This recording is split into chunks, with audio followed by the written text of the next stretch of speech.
Hey guys! Okay, so I know I probably look like flashback from the past or something with how my hair is. There was a request for me to do a Barbara from Beetlejuice, which is the ghost, the wife ghost in the movie Beetlejuice. And there was a request for me to do her makeup, but I felt like her makeup was such a natural look. I also wanted to add the hair, so I did the hair and makeup so you can get the total whole look of Barbara from Beetlejuice if you're interested in being her eventually for Halloween, or you just like this look and want to rock it or stuff like that. But this was actually a lot of fun. It's inspired. It's not like dead on, so this is just an inspired look. But yeah, hit like if you enjoyed this and keep leaving requests and keep on subscribing. Alright, bye!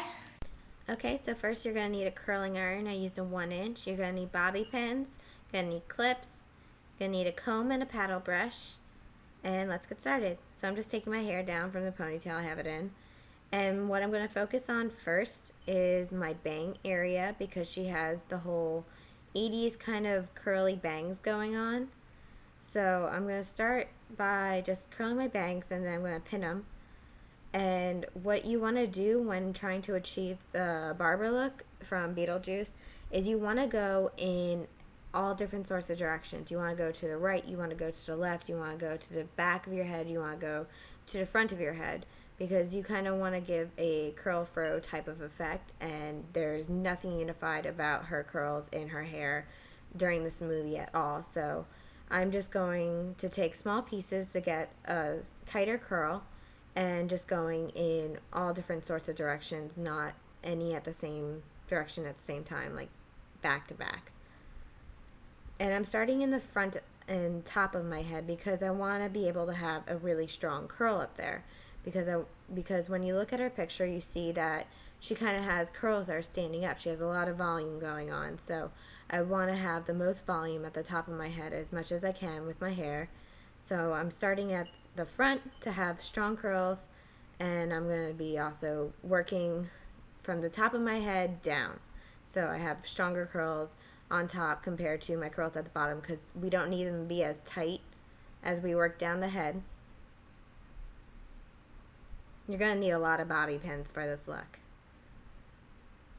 You can even use a smaller curling iron. I just didn't have one at my house at the moment to help give the more tighter curl and a little bit more of an accurate look.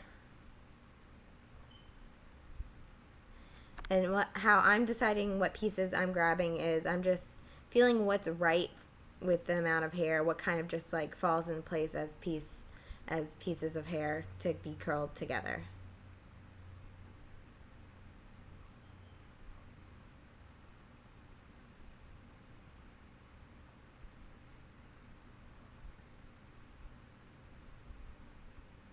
I really need some music. And when I'm at the crown of my head, I'm kind of curling forward a little bit to help give that volume a bit more and give kind of more of like a fro-ish effect. I did my whole head, and I had to take bobby pins out from the front to clip in the back ones. This is what your head should look like, because I didn't have enough bobby pins. And now just wait for it to cool down, and once your hair is all cool and there's no more heat, just start taking out the rest of your bobby pins, or all of your bobby pins if you had enough to cover your whole head. And just be careful with this.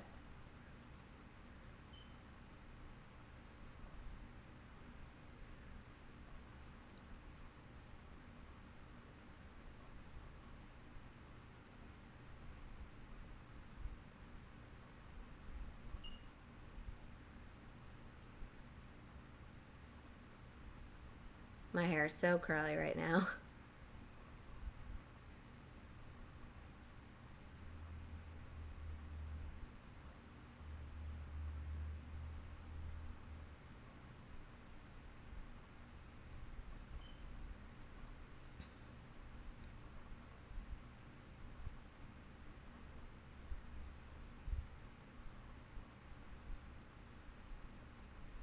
And then you're just going to loosen your curls with your fingers, and that's what it's going to look like. You look like an 80s rock star.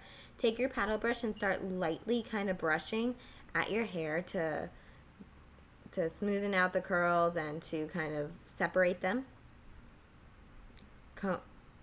Brushing on top and then brushing underneath. And then you're just going to start taking a comb and teasing the hair to give it volume and playing around with how you want the hair to look. I definitely wanted more volume at the bangs and kind of on top of my head because she has a lot of volume up there. So I'm just teasing my hair all around, especially in the crown area because I lack a lot of volume right there. And then just teasing the other side. She has kind of like a frizzy curl look, so it helps with the teasing to kind of give it a little bit more of a messier look. And just play it around, and this is what it looks like. And then take your hairspray. I'm using Paul Mitchell's Hold Me Tight finishing spray, and just spray everywhere to help hold the curl all day. And then pretty much your hair is done. Now on to makeup. After I play a little bit more.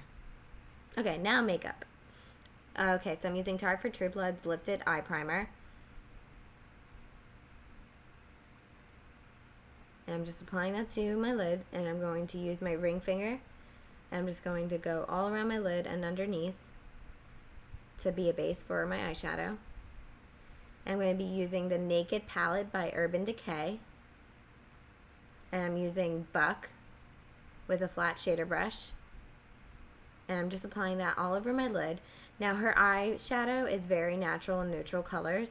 And it's kind of very warm toned browns. So I'm using Buck. Because it's more on the natural side, more on the neutral side than cool. Then I'm taking Toasted, which is a very warm, metallic, kind of shiny brown.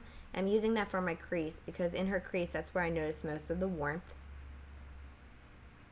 And then taking Virgin as my highlight, I'm going to do my inner corner and underneath my brow where I have a bunch of stray hairs.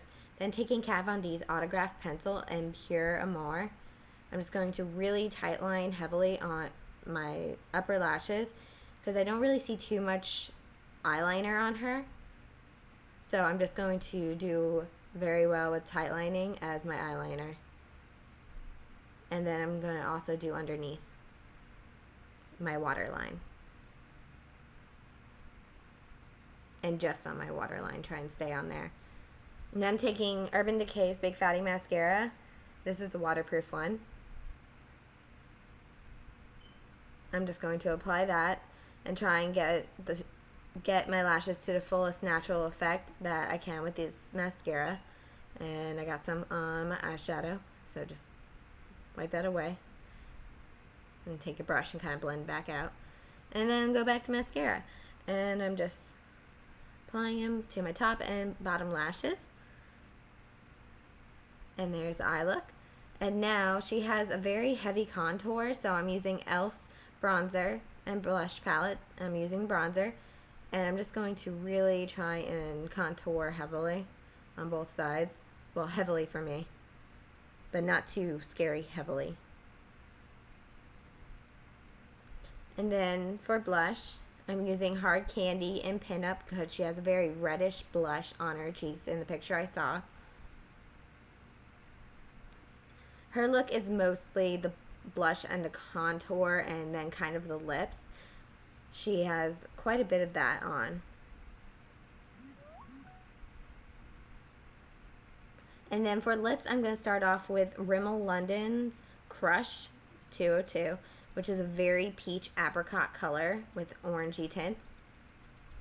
And her lips are very kind of a red orange, but not too in-your-face vibrant red orange. So I'm just going to use that as kind of an orangey base. And then I'm going to take my